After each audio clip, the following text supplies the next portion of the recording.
প্রথমে গুলি করে হত্যা করা হয়। হত্যা করার পরে তাদের প্রথমে চ্যাংদলা করে একটা রিক্সা ভ্যানের মধ্যে উঠানো হয়। ওইখানে কিছুক্ষণ ফেলে রাখার পরে পরবর্তী সময়ে পুলিশের একটা ভ্যান নিয়ে এসে সেই ভ্যানে তাদেরকে উঠানো হয়। ভ্যানটা সেখান থেকে সরিয়ে থানার পাশে একটা জায়গায় একটা দোকানের সামনে দাঁড় করিয়ে রেখে সেই লাশগুলোতে পেট্রোল এনে বোতল ভরে এক জায়গা থেকে পেট্রোল আনে একজন, আরেকজন এই পেট্রোলটা ঢালে, আরেকজন ম্যাচ নিয়ে আসে, তারপরে আগুন দিয়ে জ্বালিয়ে দেওয়ার চেষ্টা করা হয় গাড়ি সহ। তাদের এই জ্বালিয়ে দেওয়ার চেষ্টা করার উদ্দেশ্য ছিল যাতে করে মানুষ বুঝতে না পারে যে এদেরকে কে হত্যা করেছে। পুলিশ হত্যা করে পুলিশের গাড়িতে রেখে আগুন দিলে মানুষ মনে করতে পারে যে পুলিশের গাড়িতে যেহেতু আগুন দেওয়া হয়েছে হয়তো এই হত্যাকাণ্ডটা ছাত্র জনতা করেছে। এইভাবে দায়টা অ্যাভয়েড করার জন্য তারা পুলিশের গাড়িতে রেখে আগুন দেয়।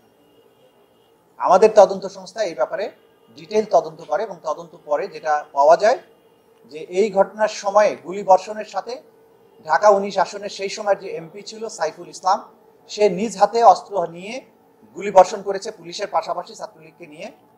তিনি সহ এই লাশ পোড়ানোর ঘটনার সাথে সেই সময় কর্মরত 4 জন পুলিশ অফিসারকে আমরা শনাক্ত করেছি।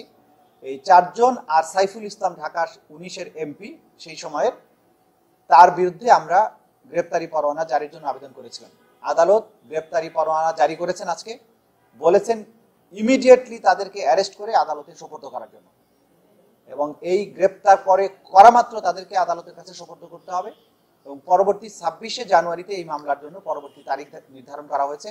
এর মধ্যে প্রোগ্রেস রিপোর্ট বা তদন্ত রিপোর্ট যেটা আমরা পাবো সেটা আদালতের কাছে দাখিল করব। আর হচ্ছে মোটা দাগে আমরা যেটা বলার চেষ্টা করছি যে ছাত্র জনতার মধ্যে সবার মধ্যে আমাদের ব্যাপারে যাতে কোনো অনাস্থা তৈরি না হয়, আমরা ব্যাপক হারে গ্রেপ্তারি পরোয়ানা জারি করছি না। কারণ গ্রেপ্তারি পরোয়ানা ব্যাপকভাবে জারি না করে আমরা তদন্ত করে যাদের বিরুদ্ধে কনক্রিট এভিডেন্স পাচ্ছি সেগুলোকেই আমরা নিয়ে আসছি, কিন্তু কোনো অপরাধী ছাড় পাবে না, এটাও সত্য। আর বিভিন্ন থানাগুলোতে গোটা বাংলাদেশ জুড়ে যে সমস্ত থানায় মামলাগুলো করেছেন ভিকটিম পরিবার, আমরা আইন শৃঙ্খলা রক্ষাকারী বাহিনী এবং সরকারের পক্ষ থেকে যে নির্দেশনা, আমরা সরকারের পক্ষ থেকে যে মতামত জানতে পেরেছি যে এই মামলাগুলোর কিন্তু তদন্ত অব্যাহত থাকবে যতক্ষণ পর্যন্ত আন্তর্জাতিক অপরাধ ট্রাইব্যুনাল এগুলোকে তাদের মামলা হিসেবে গ্রহণ না করবে, ততক্ষণ পর্যন্ত কিন্তু থানাগুলোতে এই মামলা চলমান থাকবে। আইনের এবং বিচারিক যে সমস্ত প্রক্রিয়া আছে, আসামিকে গ্রেপ্তার, তাদেরকে আদালতে সোপর্দ করার এই প্রক্রিয়াটাও চলমান থাকবে। আমরা যখন মনে করব যে এখানে ক্রাইমস এগেইনস্ট হিউম্যানিটির অধীনে এই আসামিদেরকে ধরা দরকার, তাদের বিরুদ্ধে এখানে নিয়ে আসা দরকার, তখন আমরা যাব। কিন্তু ধরেন যেহেতু 56,000 বর্গমাইল জুড়ে এটা হয়েছে, এই গ্রাউন্ড লেভেল পর্যন্ত যেতে আমাদের সময় লাগবে।